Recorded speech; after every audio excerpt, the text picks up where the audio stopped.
Hello बच्चों, क्या हाल चाल।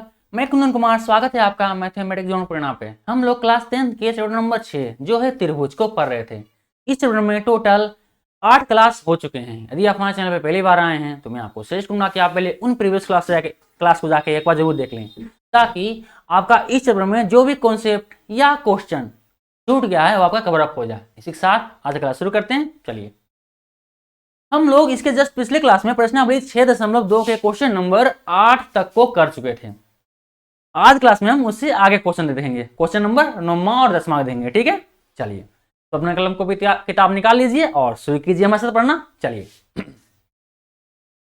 ये रहा आपका क्वेश्चन नंबर बोर्ड पे, क्वेश्चन नंबर 9। ये क्या कर रहा है क्वेश्चन नंबर 9? ये कह रहा है कि एबीसीडी एक समलंब है, यानी एबीसीडी क्या है? एक समलंब चतुर्भुज है जिसमें ए बी समांतर है डीसी। ठीक है, वो तो रहेगा, समलंब है चतुर्भुज, एक हो जाता है तो समांतर रहेगा ये। तथा इसके विकर्ण परस्पर बिंदु O पर प्रतिच्छेद करते हैं। दर्शाइए कि AO बटे BO बराबर होगा CO बटे DO के। ठीक है, चलिए ये आपको प्रूफ करना है। दिया गया क्वेश्चन में पहले देख क्या है, जो दिया गया क्वेश्चन को समझने की कोशिश कीजिए। क्या कर रहा है? कह रहा है एबीसीडी एक समलंब चतुर्भुज है, तो समलंब चतुर्भुज पार देते हैं। और क्या बोल रहा है? ए बी समांतर है डीसी के, तो इसके समांतर क्या है? एक डीसी आएगा। चलिए, ये ए बी हो गया और ये डीसी हो गया। ठीक है, इसको जोड़ देंगे तो क्या हो जाएगा? ये हमारा समलंब चतुर्भुज बन जाएगा। समलंब चतुर्भुज होता ही इसी, मतलब समलंब चतुर्भुज आप लोग 9th में पढ़े होंगे। इसका मतलब यही होता है कि जिस त्रिभुज का एक सिर्फ एक आमने सामने भुजा, सिंगल आमने सामने भुजा क्या हो? समांतर हो। दूसरा हो चाहे नहीं अलग बात है, लेकिन क्या है? सिर्फ पहला वाला क्या हो? वो समांतर हो। और इन दोनों के बीच की दूरी क्या है? हमेशा क्या है? बराबर हो। लंबाई जो इन दोनों के बीच की दूरी कितना हो? बराबर हो। अब समांतर ए बराबर ए बी समांतर डीसी है, तो फिक्स निश्चित है क्या है कि इसकी दूरी क्या है? समान, इसकी लंबाई क्या? समान ही रहेगा। मतलब इसलिए इसको क्या है? समलंब चतुर्भुज कहा जाता है। आप लोग समलंब चतुर्भुज क्लास 9 में ही पढ़ चुके होंगे। ठीक है, तो यहाँ बस थोड़ा सा रिवाइज करवा दिया क्लास। क्या है समलंब चतुर्भुज? होता क्या है? समलंब चतुर्भुज क्या होता है? जिसके एक आमने सामने भुजा क्या हो? समांतर हो, वो समलंब चतुर्भुज कहलाता है। चलिए, ये हमारा समलंब चतुर्भुज था, बस इसको समझ लिए। अब इसको क्या है? इसको सही से प्रॉपर हम फिगर में पाड़ते हैं। ठीक है, इसको मिटा दें हम। चलिए मिटाते हैं। तो क्या है, इस समलंब चतुर्भुज को प्रॉपर क्या है? हम पाड़ते हैं यहाँ पे।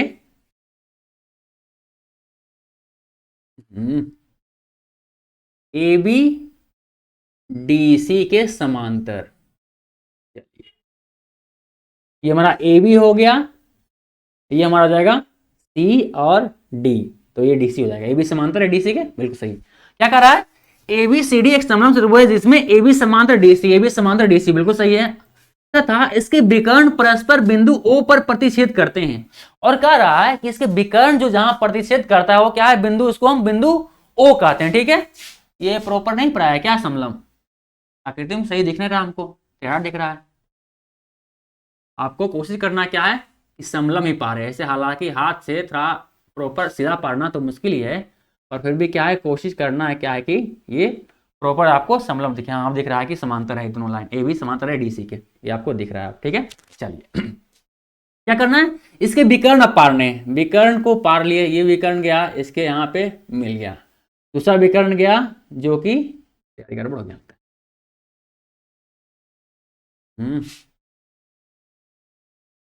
हाँ, मुसीबत है, ये पारने में गलती हो रहा है। ये क्या होगा? ए और सी से मिलेगा, तो ए और सी से क्या है? एक विकर्ण हम लोग पार दिए। जहां पे दोनों विकर्ण इंटरसेक्ट किया उसका इंटरसेक्शन का नाम क्या है? उसका नाम है हमारा ओ। क्योंकि बोल रहा है क्या है कि ओ पर प्रतिच्छेद करता है एक दूसरे को, यानी विकर्ण बीडी और एसी एक दूसरे को ओ पे प्रतिच्छेद करता है। चलिए हम लोग पढ़ लिए। अब जो हम पा रहे हैं उसे क्या है? दिया है, मैं लिख लेते हैं यहाँ पे।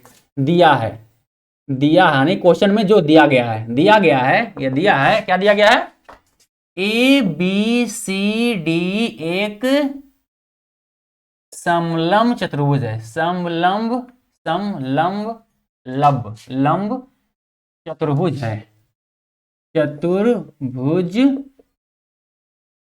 है जिसमें, जिसमें क्या है? ए बी समांतर है डीसी के, जिसमें ए बी समांतर है डीसी के। ठीक है, इतना हमको दिया गया है। सिद्ध क्या करना है? सिद्ध करना है। सिद्ध करना है, सिद्ध करना है हमको। क्या दिया गया है, एओ बटे बीओ, एओ बटे बीओ बराबर होगा इसके सीओ बटे डीओ के। ये हमको प्रूफ करना है, ठीक है। अब क्या करेंगे हम लोग, इसमें थोड़ा सा आपको रचना करना पड़ेगा, थोड़ा कंस्ट्रक्शन आपको करना पड़ेगा इसमें, इस आकृति में, क्योंकि आपको बिना रचना काम नहीं चलेगा। रचना हम लोग क्या करेंगे, रचना हम करेंगे, इस बिंदु O से एक DC के समांतर एक लाइन खींचेंगे, या AB के समांतर, चलिए मान लीजिए AB के समांतर एक लाइन खींचे। क्या हम क्या है, AB के समांतर एक लाइन खींचे, जो कि क्या है, इस AD को कहीं तो काटेगा नहीं, तो मान लीजिए किस कहां पे काटा है, मान लीजिए क्या है बिंदु, यहां बिंदु M मान लेते हैं इसको हम, बिंदु M पे काटा है, OM इसका नाम हो जाएगा, ठीक है। यानी हम रचना क्या किए, रचना हम किए कि O से एक समांतर दिख रहा है आकृति में, लगता है ऊपर दिख रहा है, समांतर दिख नहीं रहा आपको आकृति में, उसी करना आकृति क्या है, लगभग आपको समांतर दिखे, कोशिश तो खैर करिए सकते हैं। चलिए अब क्या है, लगभग समांतर दिख रहा होगा, ठीक है। चलिए ये कहाँ काटा है, इसके पॉइंट का जहां काटा है AD को, इस पॉइंट का नाम क्या है, M रखते हैं, M रखते हैं। अर्थात कंस्ट्रक्शन में क्या किए, रचना जो कि यहाँ आप लिख लेते हैं, रचना हमने किया कि बिंदु O से OM रेखा खींचा, जो कि क्या है DC के समांतर था, यानी OM बिंदु O से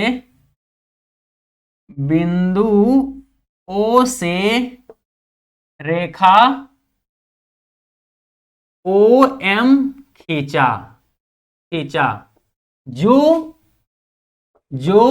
DC के समांतर है, DC के समांतर है।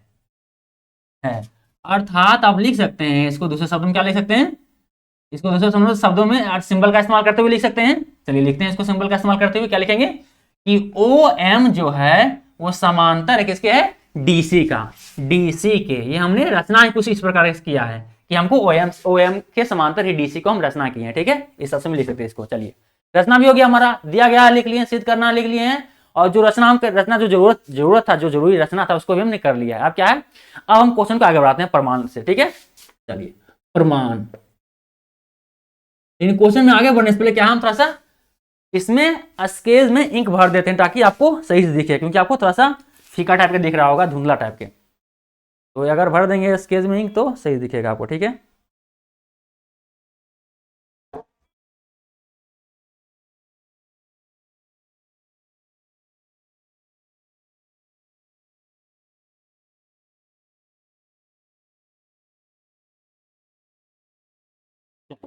हमारा ये रिफिल हो गया।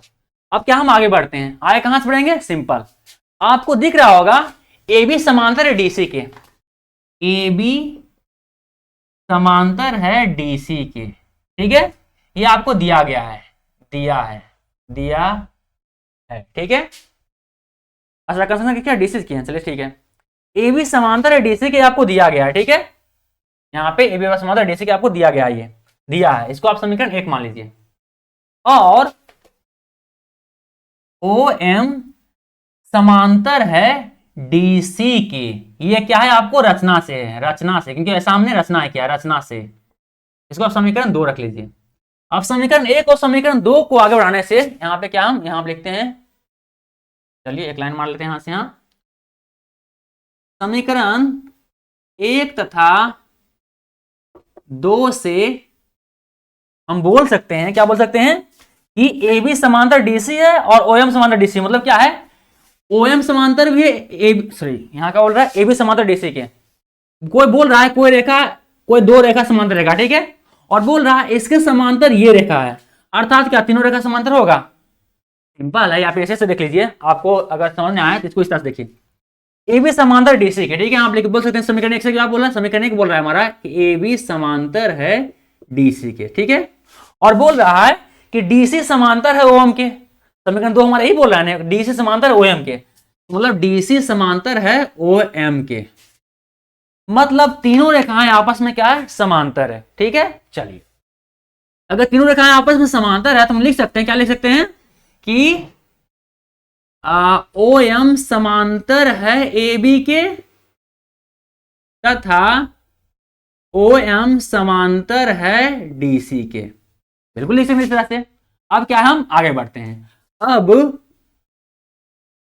अब देखिए ट्रेंगल, आप लोग ट्रेंगल ए बी डी में देखिए, ट्रेंगल ए बी डी में देखिए तो ट्रेंगल ए बी डी में क्या ओ एम समांतर है ए बी के। देखिए आपको ऊपर दिया गया है क्या, ओ एम समांतर है ए बी के, तो लिख सकते क्या है, ओ एम समांतर है ए बी के। आगे से देखिए तो यदि किसी ट्रेंगल में ए बी डी में समांतर किसी एक भुजा के समांतर कोई रेखा है जो इस त्रिभुज को दो जगह पे काटता है, अर्थात क्या है, समानुपाती काटता है। प्रमेय क्षेत्रफल एक क्या कहता है कि इसको अगर त्रिभुज इसको बाहर निकाले, इस त्रिभुज को समझने के लिए क्या है, थोड़ा सा बाहर इसको पारते हैं, ठीक है, ताकि आपको अच्छे से समझ में आए। ये आपका ए हो गया, ये आपका यहाँ पे बी हो गया, ये आपका यहाँ पे डी हो गया, और ओ एम क्या हुआ, ओ एम कुछ इस प्रकार से क्या है, यहाँ पे आगे से आया है, यहाँ पे ओ है, यहाँ पे एम है, ठीक है, ओ एम। देखिए तो इस त्रिभुज में देखिए एक रेखा है जो क्या है, इस त्रिभुज के एक भुजा क्या है, समांतर है, और इस त्रिभुज के दो भुजाओं को काटता है। आप लोग को प्रमेय क्षेत्रफल एक कहता है कि जब भी एक त्रिभुज में एक रेखा एक भुजा दिए गए त्रिभुज का एक भुजा के समांतर हो, तो जो वो दो भुजाओं को काटेगा, वो रेखा, उस रेखा से जो दो भुजा कटेगा वो क्या होगा, समान अनुपात में कटेगा, नहीं समानुपाती होगा कटा हुआ भाग, ठीक है। अर्थात एम और डीएम की दूरी ओ बीओ और डीओ की दूरी के बराबर होगा, ठीक है। अर्थात हम लिख सकते हैं कि प्रमेय 6.1 से, ठीक है, क्या लिख सकते हैं कि ये बराबर अनुपात में कटा होगा, यानी एम का अनुपात क्वेश्चन नंबर है, एम का अनुपात डीएम के अनुपात के बराबर है बीओ का अनुपात और डीओ के अनुपात के, ठीक है। यानी एम डीएम का अनुपात बराबर होगा बीओ और डीओ के अनुपात के। ये हमें प्रमेय क्षेत्रफल एक बोलता है, ठीक है। इसको मिटा दें, अब इसको मिटाते हैं।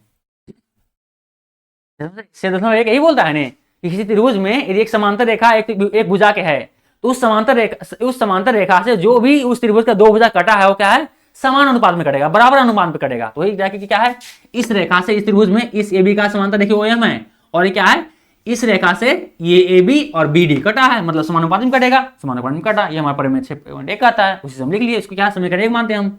इसी प्रकार से क्या है, ट्रेंगल ए डी सी या ए सी डी में देखिए, ए सी डी में, ट्रेंगल ए सी डी में, ए सी डी में देखिए तो क्या हो जाएगा, ए सी डी में आपको दिया गया है, ए सी डी में देखिए तो ओ एम समांतर है डी सी के, यहां लिखा है ओ एम समांतर है डी सी के, अर्थात ट्रेंगल ए सी डी में ओ एम समांतर है डी सी के, कितना है, तो फिर से क्या है, प्रमेय 6.1 का इस्तेमाल करेंगे, प्रमेय 6.1 से, तो प्रमेय 6.1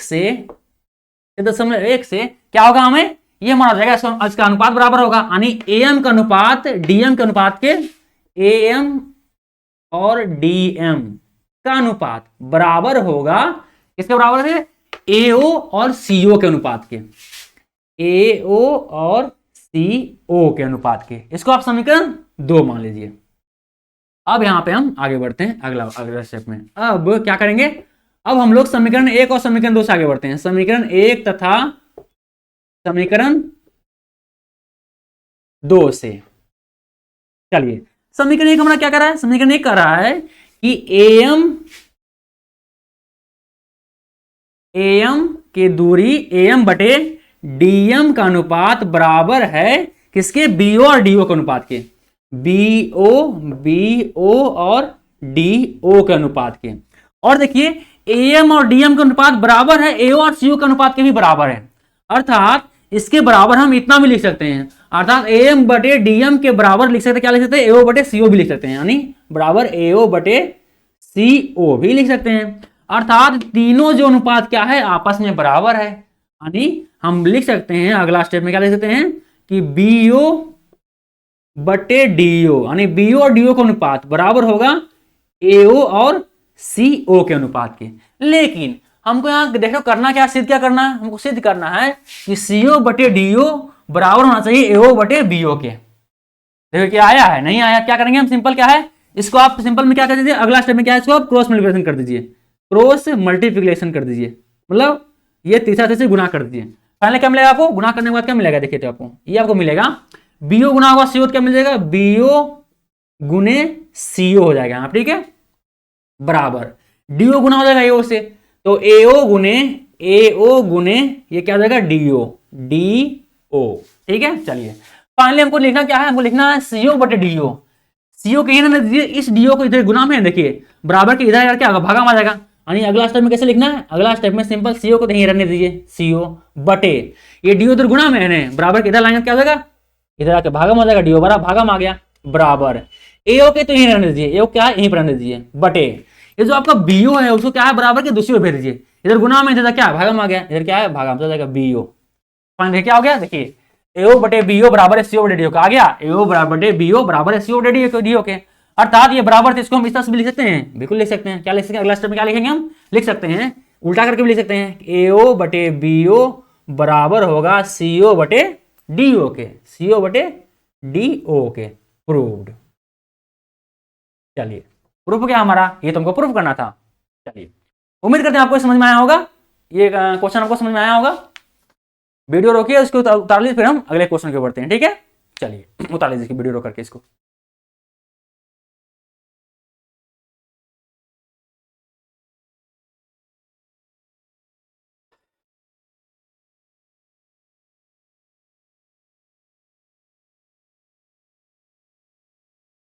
उतार लिए।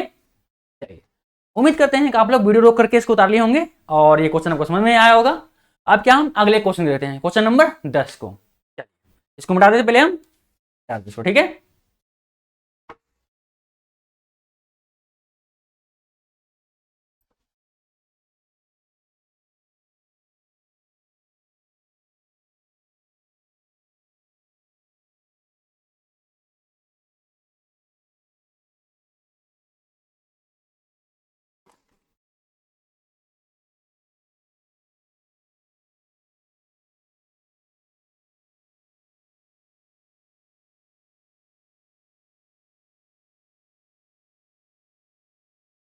चलिए क्वेश्चन नंबर 9 हमारा आ गया, क्वेश्चन नंबर 10 देखते हैं, अगला क्वेश्चन देखिए क्या बोल रहा है, क्वेश्चन नंबर 10 देखिए क्या बोल रहा है, ये बोल रहा है कि एक चतुर्भुज एबीसीडी के विकर्ण परस्पर बिंदु O पर इस प्रकार प्रतिच्छेद करते हैं कि AO बटे BO बराबर है CO बटे DO के, दर्शाइए कि एबीसीडी एक समलंब चतुर्भुज है, समलंब है, अर्थात ये क्वेश्चन क्या है, जस्ट इसके जो पिछले क्वेश्चन था, क्वेश्चन नंबर जो 9 था, इसे क्या है जस्ट उल्टा ये है इसमें, ठीक है। इसमें क्या कर रहा है, इसमें कह रहा है हमको कि एक चतुर्भुज में एबीसीडी के विकर्ण, आपको एक चतुर्भुज दिया गया है, आपको क्या है ये नहीं बोल रहा है कि आपको समलंब चतुर्भुज है, सिंपल क्या है, सिंपल एक चतुर्भुज आपको दिया गया है और बोल रहा है उसके विकर्ण इस प्रकार से प्रतिच्छेद करते हैं, एक दूसरे को काटते हैं, प्रतिच्छेद मतलब क्या होता है, एक दूसरे को काटना, तो एक दूसरे को इस प्रकार से काटते हैं कि एओ और बीओ के अनुपात सीओ और डीओ के अनुपात के बराबर है। तो आपको यह सिद्ध करना है कि एबीसीडी जो चतुर्भुज दिया गया था वो क्या है, एक समलंब चतुर्भुज है, ये आपको प्रूफ करना है, मतलब क्या है जस्ट इसको उल्टा ही है, सिंपल क्या है समलंब चतुर्भुज ही प्रूफ करना, क्या है आकृति, हम समलंब चतुर्भुज का आकृति को लेते हैं, ठीक है। चलिए लेते हैं, क्या लेंगे हम सिंपल पहले एक समलंब चतुर्भुज का आकृति ले लेते हैं, समलंब चतुर्भुज का आकृति लेते हैं, क्योंकि आखिर में हमको ही सिद्ध करना है तो मिलेगा समलंब चतुर्भुज ही, इसलिए क्या हम आकृति को ले लेते हैं उसी को।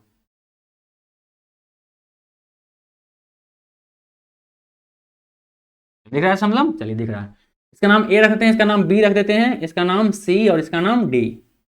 फाइनली से क्या है जो विकर्ण है, फिलहाल तो भी क्या है शिव चतुर्भुज है, ये समलंब चतुर्भुज है या नहीं, मतलब ए बी समांतर है डीसी के है या नहीं, हमको पता है नहीं एग्जैक्टली, पता करेंगे फिलहाल, लेकिन क्या है एक चतुर्भुज तो है, इसके विकर्ण आपस में ओ पे प्रतिच्छेद करता है, तो विकर्ण को क्या है प्रतिच्छेद करवा दीजिए।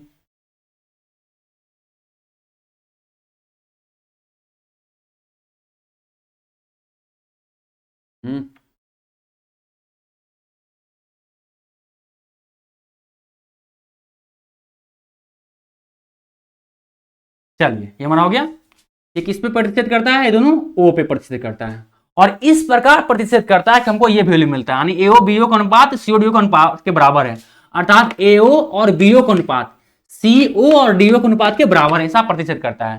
तो हम लिखें यहां बोलेंगे कि दिया गया है, दिया गया है, दिया गया है, दिया गया यहां पे यार, दिया गया है, दिया गया है, क्या दिया गया है ए बी सी डी एक चतुर्भुज है, चतुर्भुज है, ठीक है, चतुर्भुज है, जिसमें विकर्ण इस प्रकार के प्रतिच्छेद, इस प्रकार प्रतिच्छेद करते हैं, प्रतिच्छेद करते हैं कि क्या हो जाता है, एओ और बीओ का अनुपात, एओ और बीओ के अनुपात बराबर हो जाएगा सीओ और डीओ के अनुपात के, सीओ और डीओ के अनुपात के बराबर है, ऐसा ये प्रतिच्छेद करते हैं, ठीक है। चलिए सिद्ध क्या करना, हमको सिद्ध करना है, सिद्ध करना है, क्या करना है आपको, सिद्ध करना है हमें कि एबीसीडी एक समलंब है, समलंब चतुर्भुज है, चतुर्भुज है, अर्थात देखिए, अर्थात ये आपको चतुर्भुज दिया गया है पर क्या है, समलंब चतुर्भुज आपको प्रूव करना है, अर्थात आपको ये प्रूव करना पड़ेगा ए बी समांतर होगा डीसी के, तब यहाँ पे समलंब कहा जाएगा, अर्थात क्या प्रूव करना पड़ेगा, आपको प्रूव करना पड़ेगा कि ए बी समांतर है, यानी रेखा ए बी जो है समांतर होगा रेखा डीसी के। जैसे दोनों समांतर हो गया, किसी भी त्रिभुज, एक चतुर्भुज में यदि दो रेखा आमने सामने भुजा समांतर हो जाता है तो अपने आप समलंब चतुर्भुज कहा जाता है। इसमें चतुर्भुज ये एबीसीडी एक चतुर्भुज जैसा दिया गया है, पर क्या है, हमको समलंब प्रूव करना है, सिंपल, किसी एक आमने सामने भुजा क्या है, समांतर प्रूव कर देते हैं, तो अपने आप ये समलंब चतुर्भुज प्रूव हो जाएगा। ये हमको समलंब चतुर्भुज को प्रूव करना है, अर्थात ए बी समांतर डीसी प्रूव करना है, ठीक है। चलिए इसमें आपको रचना की जरूरत पड़ेगा, ठीक है, रचना सेम वही पहले वाला रचना रहेगा, क्योंकि सेम क्वेश्चन है, उसी का जैसे उल्टा है तो रचना भी क्या है, पिछले वाला रचना ही होगा। यहाँ पे लिखते हैं हम रचना, रचना मतलब कंस्ट्रक्शन, क्या होगा इसमें भी क्या है, ओ से आप एक रेखा खींचिए, ओ से एक रेखा खींचिए समांतर, यार नहीं लिखा है नहीं, ओ से आप क्या है ए बी या डीसी किसी से भी समांतर एक क्या रेखा खींच दीजिए, सिंपल, क्या हम खींच रहे हैं यहाँ पे, यहाँ कर रहे हैं हम लोग, यहाँ हम लोग करेंगे, अच्छा एक मिनट के, तो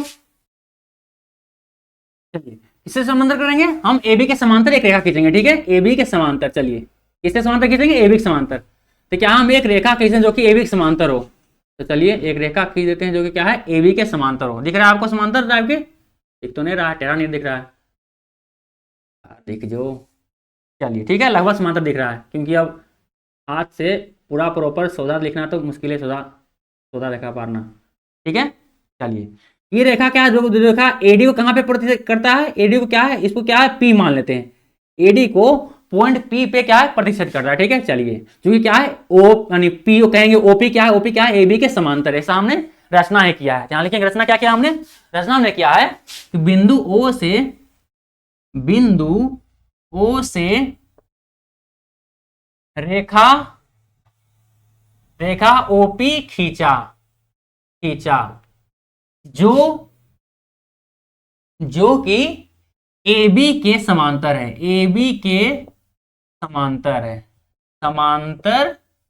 है, ठीक है, ए बी के समांतर, अर्थात हम लिख सकते हैं इसको, अर्थात क्या है, अर्थात दूसरे शब्द में इसको बोलेंगे क्या है, अर्थात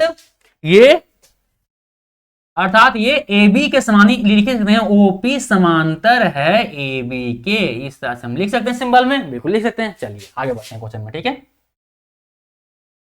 चलिए ये हमारा रचना हो गया, अब हम प्रमाण की ओर आगे बढ़ते हैं, ठीक है, यहाँ से हमारा प्रमाण आगे बढ़ता है, प्रमाण मेन क्वेश्चन क्या है हमारा, यहाँ से स्टार्ट होता है, बेसिकली दिया गया जो दिया रहता है उसी को बस दिया गया हम लिखते हैं, जो सिद्ध करना है वो भी आपको दिया ही गया रहता है क्वेश्चन में, जो सिद्ध करना है, देखिए क्या है एबीसीडी एक समलंब चतुर्भुज है, वो भी लिख दिए, पर रचना जिसमें जरूरत था रचना करने के, तो रचना भी हमने कर दिया, क्या किया, रेखा ओपी खींचा जो क्या है ए बी के समांतर है।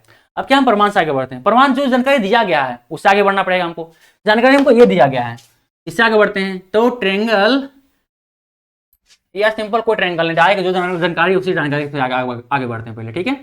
तो क्या जानकारी दिया गया हमें दिया गया है एओ बटे बी ओ बराबर है सीओ बटे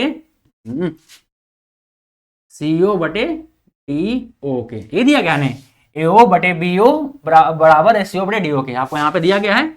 चलिए इसको देखिए क्या है, पहले क्या है, क्रॉस मल्टीप्लाई कर लीजिए, क्रॉस मल्टीप्लाई इसको कर लीजिए, क्रॉस मल्टीप्लाई कर लिया हम लोग। अब देखिए ए ओ गुना होगा किससे, डी ओ गुना होगा, तो ए ओ गुने डी ओ हो जाएगा यहाँ पे, बराबर ये सी ओ गुना हो जाएगा बी ओ से, तो सी ओ गुने बी ओ हो गया। अब क्या करेंगे हम लोग, सिंपल क्या करेंगे, हमको एओ और सीओ के रूप में लिखना है, ठीक है, ताकि हम आगे इसका इस्तेमाल कर पाए। क्या करेंगे हम, एओ और सीओ के रूप में लिखेंगे, अर्थात एओ यहाँ पे है, एओ तो यहाँ पे है ऊपर में अंश में, इस सीओ देखिए इधर क्या है, बराबर के इधर क्या है, गुना में, इधर का भागा में, इधर के भागा में आ गया, सीओ भागा में आ गया, बराबर क्या है, बीओ ऊपर में रहेगा, बीओ तो बीओ से रह ही गया, सीओ किधर भेज दिए, तो बीओ यहाँ पे है, बाकी जो ये डीओ बचा है, डीओ क्या है, बराबर के इधर भेज दीजिए, इधर गुना में, इधर के भागा में आ गया, इधर भागा में आ जाएगा, डीओ भागा में आ गया। फाइनली क्या आपको ये समीकरण 1 मिल गया, समीकरण 1 आपको मिल गया है। अब क्या, ट्रेंगल ए बी डी में देखिए, ट्रेंगल ए बी डी में, ट्रेंगल ए बी डी में, ए बी डी में देखिए, तो ट्रेंगल ए बी डी में ओपी समांतर है ए बी के, क्योंकि अभी अभी देखिए रचना हमने की, रचना ए किए हैं, रचना हमने ऐसा किया है, ओपी रेखा क्या हो, ए बी के समांतर है, इसलिए ट्रेंगल ए बी डी में क्या होगा, यदि ये समांतर है ए बी के, अर्थात ये जो समांतर रेखा है इस ए बी डी को दो भुजाओं को जहां भी काटता है वो क्या है, समान अनुपात में काटेगा, परमेय क्षेत्रफल एक ही काटा है ने, तो बस उसी का इस्तेमाल करते हैं। यहाँ पे लिखेंगे यहाँ पे कि ओपी समांतर है ए बी के है तो परमेय 6.1 से क्या लिखेंगे, यदि ट्रायंगल एबीडी में ओपी समांतर है ए बी के, ओपी समांतर है ए बी के, तो क्या होगा, परमेय क्षेत्र से बोल सकते हैं कि इसका जो ओपी जो है काटेगा क्या है, समान अनुपात में काटेगा, अर्थात एपी का अनुपात और पीडी का अनुपात बराबर होगा बीओ के अनुपात और डीओ के अनुपात के, बराबर होगा बीओ के अनुपात और डीओ के अनुपात के, ठीक है। एपी और डीपी का अनुपात, एपी और डीपी से लिख लीजिए, अंतिम में पीपी लिखिए तो थोड़ा लिखने में आसान रहेगा। एपी और डीपी का अनुपात बराबर होगा बीओ और डीओ के अनुपात के। चलिए ये हमारा परमेय क्षेत्रफल 1 से हो जाएगा, ये हमारा समीकरण, इसको हम समीकरण 2 मान लेते हैं। अब क्या करेंगे, समीकरण 1 और समीकरण 2 से, समीकरण 1 तथा समीकरण 2 से क्या देखें तो ये हमारा हो जाएगा, समीकरण 1 हमने क्या बोला, समीकरण 1 बोल रहा है कि एओ बटे सीओ बराबर है बीओ बटे डीओ के, एओ बटे सीओ बराबर है किसके, बीओ बटे डीओ के, बीओ बटे डीओ के, और बोल रहा है कि बीओ बटे डीओ बराबर है एपी बटे डीपी के भी, अर्थात बीओ बटे डीओ क्या है, बराबर है एपी बटे डीपी के, अर्थात हम बोल सकते हैं तीनों क्या है, समानुपाती है, तीनों जो क्या है, क्या है, एक ही अनुपात में है, क्योंकि तीनों क्या है, बराबर है एपी बटे डीपी। अर्थात अगला स्टेप में क्या लिखेंगे, अगला स्टेप में लिख सकते हैं कि हमारा जो एओ बटे सीओ है वो बराबर है किसके, एपी बटे डीपी के, ठीक है। चलिए अब हमारा आगे, यहां से आगे बढ़ते हैं, तो समीकरण क्या हम यहाँ पे लिखते हैं, थोड़ा सा छोटा लिखते हैं ताकि हम जगह मिले।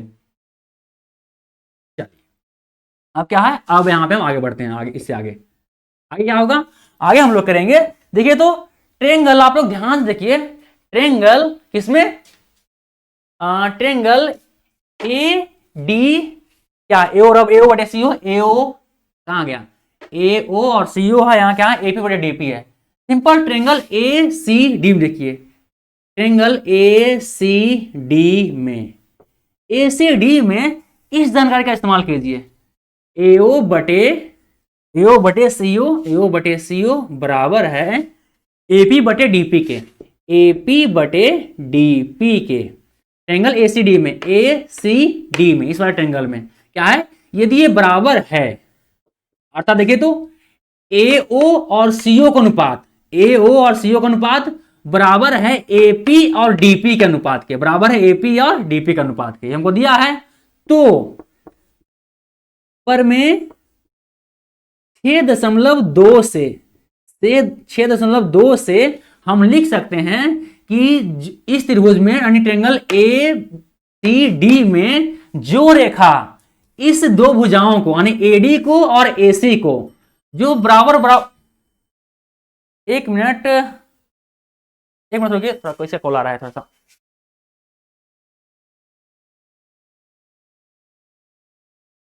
चलिए, सबको सही है, सबको सही है, कहीं कट नहीं गया वीडियो रिकॉर्डिंग, सबको सही है।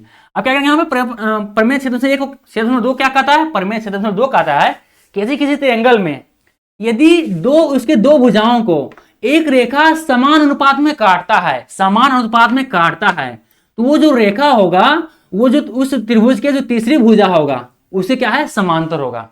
अर्थात जो हमारा ओपी होगा, जो हमारा ओपी होगा वो समांतर होगा, किसके समांतर होगा, ये हमारा डीसी के, ये हमारा प्रमेय क्षेत्र में 2 का आता है। ठीक है, चलिए कर लिया हमने, इतना कर प्रूव कर लिया। अब क्या करना, आगे बढ़ते हैं। अब देखिए तो ये आपको ओपी ऐसे इसी क्या है, सिंपल क्या है, आप समीकरण 1 मान सकते हैं या फिर इस तरह से आगे भी लिख सकते हैं। आपको दिया गया था क्या, ए बी समांतर डीसी से, रचना हमारा ये दिया गया ए बी समांतर है डीसी के, मतलब ए बी समांतर है डी के। ठीक है, ये हमको इसको मान, ये हमको रचना से हमारा है, रचना, कारण लिखे क्यों यहाँ पे लिखे, तो कारण हमारा क्या है, रचना से कहां से आया, तो रचना से आया। और क्या है, ओपी समांतर है डीसी के, इसको आप समीकरण 1 मान लीजिए, और इसको समीकरण क्या है, ये कहां से आया, ये आपको ऊपर सिद्ध है, लिखेंगे यहाँ पे ऊपर सिद्ध किया गया है, ऊपर सिद्ध है। ठीक है, चलिए इसको आप समीकरण 2 मान लीजिए। अरे यार क्यों सॉल्व कर रहे हैं बार बार अभी।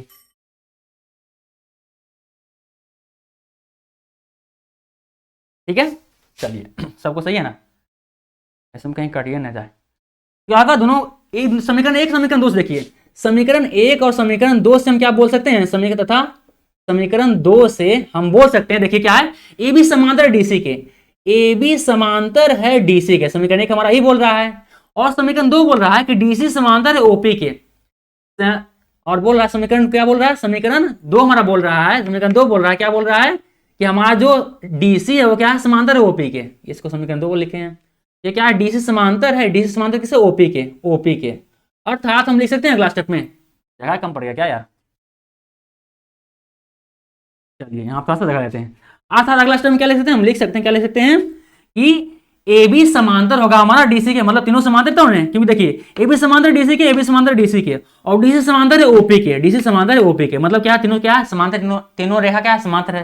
अर्थात हम लिख सकते हैं कि ए बी समांतर है, ए बी समांतर है डीसी के, अर्थात लिख सकते हैं क्या है कि हमारा ए बी जो है समांतर है डीसी के, ये लिखें क्या, ए बी समांतर है डीसी के।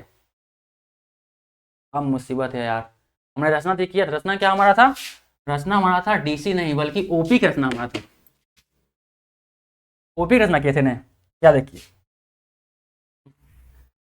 तुमको सिद्ध करना था यार, क्या मुसीबत आ गया, कॉल आने से ये देखो डिस्टर्ब हो गया। ये रचना हमारा यहाँ था, रचना हमारा क्या था, ओपी समांतर एबी के, अरे यार ये पूरा गड़बड़ हो गया। देखिए रचना हमारा क्या था, रचना हमारा था क्या है, ओपी समांतर है एबी के, ओपी समांतर है एबी के, ये हमारा रचना रहा, पूरे गड़बड़ हो गया। ये देखिए कॉल आकर के थोड़ा सा मुसीबत कर दिया। ओपी समांतर एबी के और ओपी समांतर है डीसी के, ठीक है, ये हमारा ऊपर सिद्ध गया है, ओपी समांतर है डीसी के।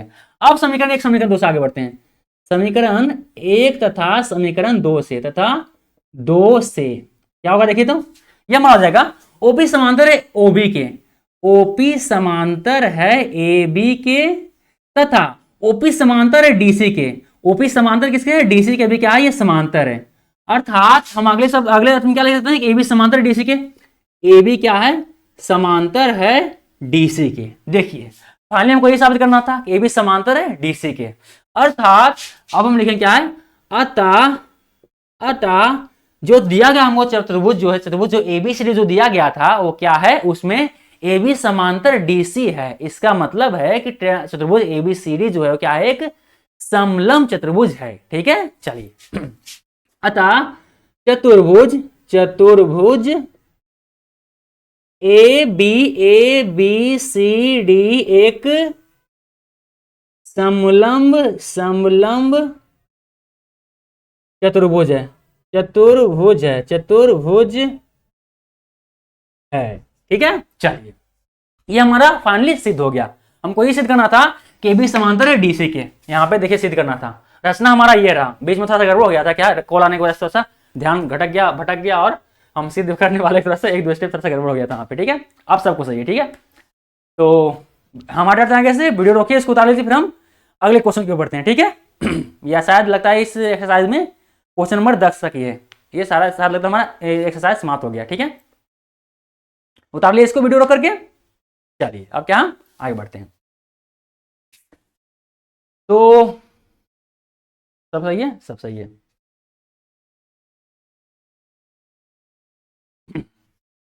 तब क्या है, आज की क्लास हम यहीं समाप्त करते हैं। यदि हमारा प्रयास आपको अच्छा लगे, हम लोग समझाते हैं, आपको समझ में आता है, तो प्लीज़ हमारे चैनल को सब्सक्राइब तथा वीडियो को लाइक और शेयर जरूर करें, ताकि ऐसे ही क्लास आगे भी लेने के हमें मोटिवेशन मिलता रहे। और हाँ, इसके पिछले क्लास देखना है तो आपको यहाँ पे प्लेलिस्ट आपको स्क्रीन पे दिख रहा होगा, इस आपको प्लेलिस्ट में जाकर के आपको क्लिक कीजिए, और यहाँ अब से लेकर के जितना भी पिछले क्लास हो चुका है, सारे क्लास आपको एक ही प्लेलिस्ट में पूरा सीक्वेंस वाइज से, सीरीज वाइज से आपको सारे मिल जाएंगे। ठीक है, आप उसको आप पढ़ सकते हैं, चैप्टर 1 से लेकर चैप्टर 6 तक के। ठीक है, और ऐसे ही पूरा सिलेबस हम पढ़ाने वाले हैं। ठीक है, चलिए तो मिलते हैं अगले क्लास में, तब तक के लिए पढ़ते रहिए। Bye bye.